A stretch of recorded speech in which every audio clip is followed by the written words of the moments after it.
ចេញបន្តដូចគ្នានេះម៉ូតូក៏មានឡានក៏មានអីក៏មានពលរដ្ឋខ្មែរយើងនៅដីថៃចេញមកច្រើនទេបងចេញមកច្រើនណាកកកុញដូចអញ្ចឹងដែរណាច្រើននេះទៀតអូយចង់បានន័យថាចេញមកច្រើនអ្នកសាឡុងគឺយើងនិយាយណា 4-5 ជួរចង់អូទៅដល់ទៅវិញហើយអូហៀទៅដល់ក្រូចអូច្រើនណាហើយសមត្ថកិច្ចថៃគេមានរឹតបន្តឹងឆែកឆេអីច្រើនជាងមុនអត់ទេអត់មានទេយើងបណ្ឌិតឯកសារទៅចេញបានណាគាត់ថាមនុស្សចេញច្រើនណាចេញច្រើនជាងមិនសមមិញហ៎ច្រើនជាងណាបាទអរគុណមកដែរនេះចេញសារថៃមកបងណាចាមនុស្សច្រើនណាពលរដ្ឋខ្មែរយើងចេញមកច្រើនណាច្រើនជាងសមមិញហ៎ច្រើនបងច្រើនណាចង់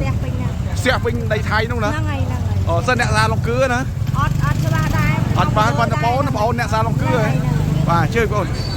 អូចេញសាឡុងគឺមកហ៎បាទមិនចេញច្រើនណាចេញច្រើនអូខេចេញច្រើនបាទតរៈវេលារសៀលម៉ោង1កន្លះថ្ងៃនេះគឺថៃសម្រុកចេញច្រើនហើយពលរដ្ឋខ្មែរយើងក៏សម្រុកចូលច្រើនដែរបើតាមរាយការណ៍ដូចជាពលរដ្ឋមកកិច្ចសភាមិញអញ្ចឹងថាច្រើនណាស់ឡាកកុញនៅក្នុងនោះបាទឲ្យឡានមធ្យោបាយម៉ូតូអីក៏ច្រើនដែរណាណែទាំងអស់ពលរដ្ឋខ្មែរយើងចេញច្រើនជាងរាល់ដងបាទអរគុណខ្ញុំឡៃលីបាទ